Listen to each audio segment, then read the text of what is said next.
চাকরিচ্যুতদের পুনর্বহাল ও নিরীহ কারাবন্দী বিডিআর সদস্যদের মুক্তির দাবিতে নওগাঁয় মানববন্ধন হয়েছে। সকালে শহরের মুক্তির মোড় শহীদ মিনারের সামনে মানববন্ধন শেষে জেলা প্রশাসকের মাধ্যমে প্রধান উপদেষ্টা বরাবর স্মারকলিপি প্রদান করা হয়।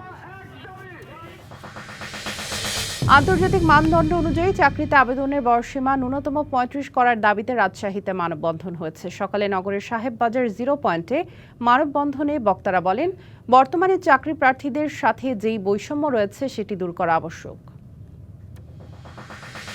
ঝালকাঠিতে সড়কে চলাচল অনুপযোগী হয়ে পড়া দ্রুত সংস্কারের দাবিতে মানববন্ধন হয়েছে। সকালে নগরের নলছিটি উপজেলা পরিষদের সামনে এ মানববন্ধন হয়। এ সময় বক্তারা তাদের দুর্ভোগের কথা তুলে ধরে উন্নয়ন কাজ না করে অর্থ লুটপাটের বিরুদ্ধে ক্ষোভ প্রকাশ করেন।